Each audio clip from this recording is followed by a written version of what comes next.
Happy Friday. It's already Friday, and what a day it has been. It is cold here in Bahrain.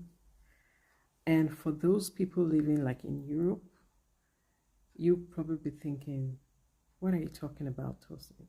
It's only 15 degrees centigrade. But for us, it's cold. It's so cold. It's so cold. I had to wear my shawl. I had to wear gloves. And this is someone who used to live in New York. I think the coldest I was ever in was below zero, 15 below zero. And somehow I was okay. But then I moved to Bahrain where it's always hot. And it switched in my mind like, I'm expecting it to be a lot warmer than this. So if it's this cold, it's cold. So someone else will come from New York and say, wow, this is beautiful weather. Because I have been in this same temperature, but in a different country where I thought it would be colder. And I felt, wow, this is nice. But now because I'm here, it is cold. So I don't know where you are, but whatever you're doing, please stay warm and healthy. And if you need to wrap yourself up, because that's what I am doing, I'm wrapping myself up so I can stay warm. So let's talk about being an asset or a liability. Of course, we know an asset is something that adds value. Liability is something that takes away. So when it comes to you as a leader, are you an asset or a liability? Those that are working around you, how do they see you? Are you helping them become better leaders? Now, for example, there's a problem that comes up in your organization. You have the option to come in with two buckets. Say the problem causes a fire, just hypothetically, and you have two buckets. One has water and one has gasoline. The effect is if you use the bucket with water, you put the fire out. Or you could use the bucket with gasoline, and guess what? The fire becomes bigger. And so an asset will be someone who's able to put out the fire, while a liability is someone who makes the fire bigger. So being a leader means that you're surrounding yourself with people who are able to help with the fire.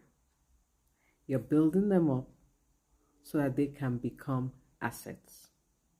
So it's not just you as the asset or liability. Those around you are influenced by who you are and also by how you empower them. So on that note, becoming an asset also means making the people around you become assets. Because we don't work by ourselves. Leaders don't work by themselves. You have a team that you work with. So you need to always remember that you're not going alone. You're working with your team. You're making them better. You're making them such that when you're not there, they can put out the fires with the right buckets.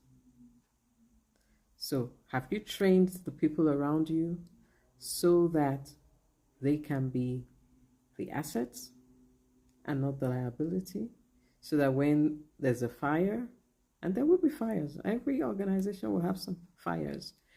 The fire could be a small fire, a flame, a flicker, or it could be a big fire. But how it's solved is the issue. It's what's the next step. There's a fire. Do I go with a bucket of water, or do I go with a bucket of gasoline? So make sure that those around you have the bucket of water to put it out, and so that the organization can be fire free, at least for the moment, until there's another fire. And they always have a bucket that they can use that's full of water, and they know how to handle it and put the flame out. Because everyone in your organization has two buckets, And the question a leader needs to ask is, am I training them to use water or gasoline? So think about it. Are you an asset or a liability? I hope the answer is, I'm an asset. And with that, I thank you for joining. And it's been lovely. Thanks for the lovely comments. I appreciate it. And something to think about as a leader. Make sure that you're equipping your team with buckets of water. I think I should have probably used that title as a bucket of water instead of asset or liability. A bucket of water. Yes. Amazing what water can do. It can put out flames, that's for sure. So, see you in the next video. Bye for now.